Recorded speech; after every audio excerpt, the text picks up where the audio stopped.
Olá, sejam todos bem-vindos a mais uma aula de Química.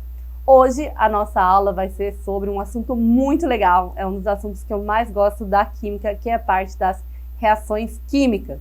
Então, para começar aqui, a gente já vai ter um pense e responda. Então, vocês vão me falar qual que é a correlação aí desses fenômenos.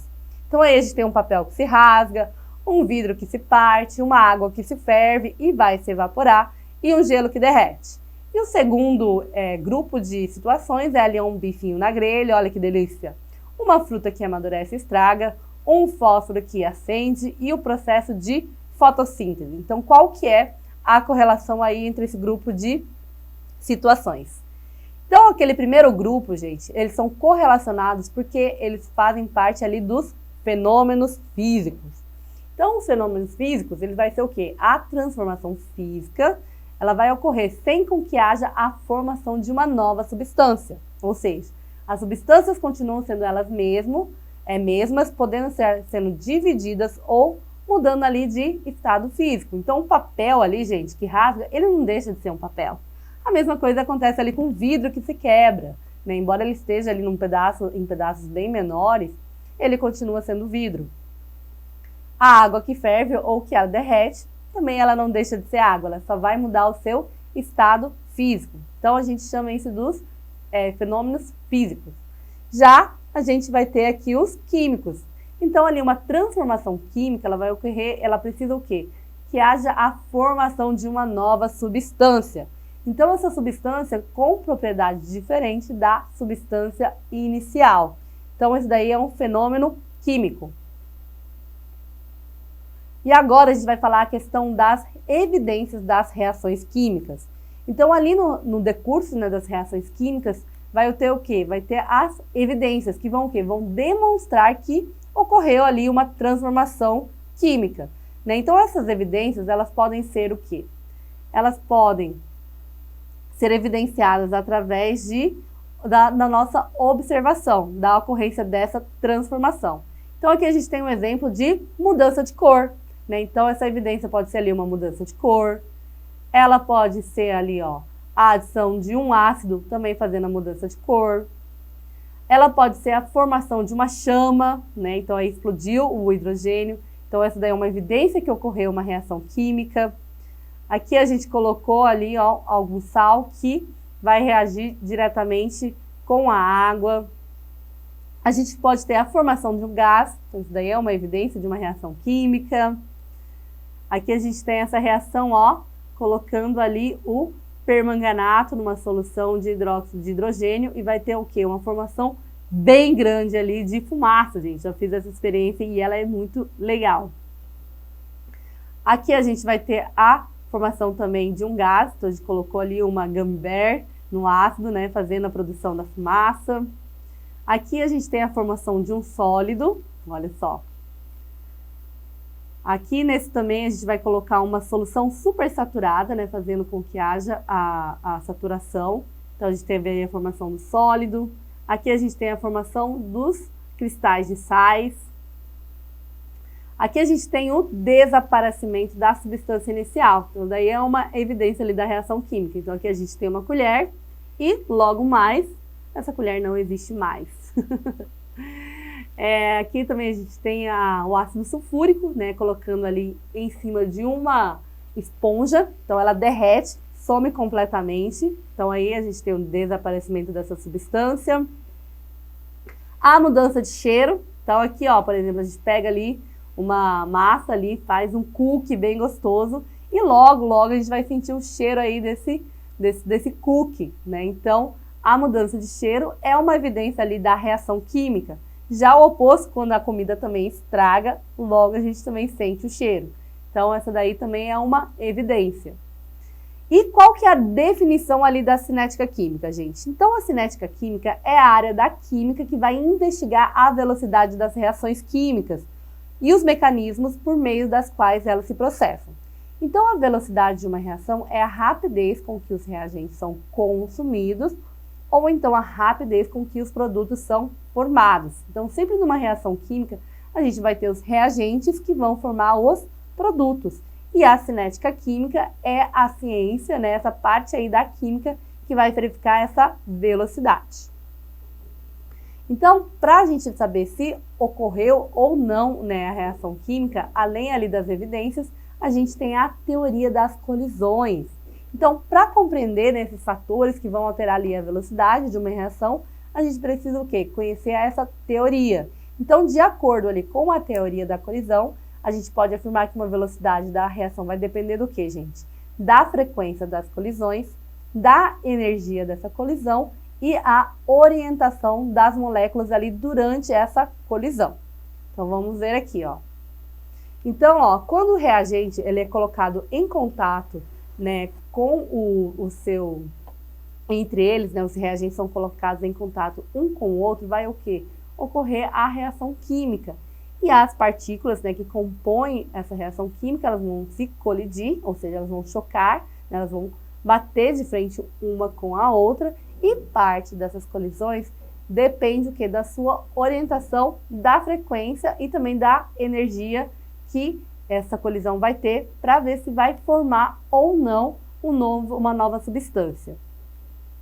Então, ó, para que uma colisão seja efetiva, ela precisa o quê? Ela precisa ter a energia suficiente para que ocorra essa colisão e ela também precisa ter o quê? A orientação adequada, né? Então, se ela bater de forma errada, essa reação ela pode não acontecer. Então, vamos ver aqui, ó. Então, aqui, ó, a gente tem uma colisão não efetiva. Por quê? Porque ela não teve energia suficiente para formar uma nova substância. Então, essa daí foi uma colisão não efetiva por falta de energia. E aí, a gente também tem aqui uma colisão que também não foi efetiva, porque essa reação ela estava numa orientação inadequada. Então, como vocês podem ver aí, ó, a gente tem aí esses átomos que eles estão na disposição incorreta, né? Então, esses dois átomos que estão em rosa, eles não conseguiram colidir de forma correta e eficaz, né, efetiva aqui para a formação de uma nova substância. Então, a colisão não ocorreu. Então, para que isso ocorra, para que a reação ocorra, ela precisa tanto da colisão efetiva, que é essa colisão frontal, e a quantidade de energia suficiente. Depois que essa reação ocorreu, né, que os reagentes fizeram ali essa reação, a gente vai ter o complexo ativado. E esse complexo ativado, ele é o estado intermediário e instável, que vai ser o estado de transição formado entre os reagentes e os produtos, em cuja estrutura vai existir o quê? Ligações enfraquecidas, né, que vai ser presente nos reagentes, e a formação de novas ligações presentes ali nos produtos, né? Então, nesse período que está entre ali a reação entre os reagentes e a formação dos novos produtos, a gente vai ter esse complexo ativado. Então, para que esse complexo ativado ele ocorra, a gente precisa de uma energia de ativação. Então, a energia de ativação é a energia mínima necessária para que os reagentes possam formar esse complexo ativado e, consequentemente, fazer com que essa reação ocorra. Então, para a gente entender a questão da energia de ativação, ela precisa o quê? Ela precisa transpor essa barreira aqui, né, do complexo ativado para que a reação ocorra. Então, daqui é o caminho ali da reação. Aqui a gente tem o reagente, aqui a gente tem o complexo ativado e essa aqui vai ser a energia de ativação. Então, essa reação ela pode ser endotérmica, né, quando ela vai ter o quê? Uma energia de ativação maior aqui nos reagentes do que nos produtos. Então, a gente vai ter a absorção aí dessa energia. Então, é uma reação endotérmica. Já na reação exotérmica, aqui a energia de ativação, então aqui a energia dos reagentes, vai ser o quê? Vai ser maior do que a energia ali dos produtos.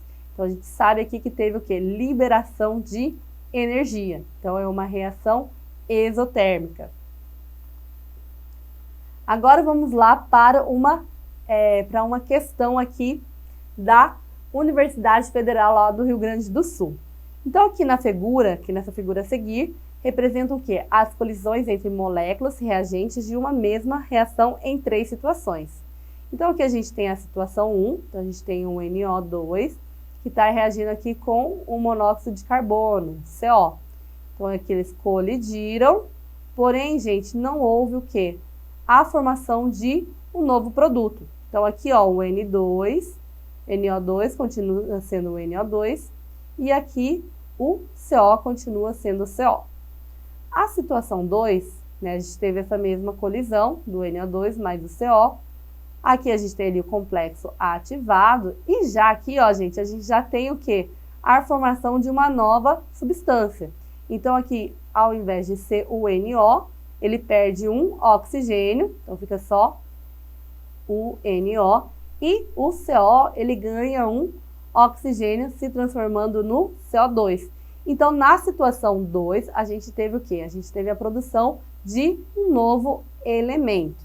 Já na situação 3, o NO2 aqui reagiu com o CO, eles formaram aqui o complexo ativado, fizeram aqui a colisão, né, aqui na teoria da colisão, porém não teve a formação de um novo elemento, né, como vocês podem ver aqui. Então, ele continuou sendo o NO2 e aqui continuou sendo o CO. E agora a gente vai ver aqui as opções. Então, fala aqui, letra A. Na situação 1, as moléculas reagentes apresentam o quê? Energia maior do que a energia de ativação, mas a geometria da colisão não favorece a formação dos produtos. Então, essa questão aqui, ela não está correta por quê? Porque se ela apresentasse energia suficiente para a ativação, essa reação teria acontecido. E a geometria dela que é favorável. A gente está tendo aqui, ó, um choque frontal. Então, provavelmente aqui faltou o quê? Energia para que essa reação fosse efetuada. Então, a letra A está errada. Já na letra B, fala assim, na situação 2, ocorreu uma colisão com geometria favorável, né, com a geometria favorável e energia suficiente para formar os produtos. Então, essa é a resposta correta, ó. Então, aqui ela teve tanto a energia quanto a geometria, né, correta e teve aqui a formação do produto. Então, a resposta correta é a letra B. A C, ela está errada, porque ela fala que na situação 3, as moléculas reagentes foram completamente transformadas em produto e isso não aconteceu. Essa reação, essa colisão não foi efetiva. Na letra D, a situação 1 e 3 ocorreram reações químicas, pois as colisões foram eficazes. Errado, porque nem na situação 1, nem na situação 2 teve ali uma colisão. E aqui está falando, na letra E, que a 1, 2 e a 3 ocorreu a formação do complexo ativado, produzindo novas substâncias. Também, essa daqui está incorreta. Terminamos aqui mais uma aula de cinética química. Para mais informações, para mais aulas e também os slides, acesse aqui a plataforma Eduque e vejo vocês na próxima aula.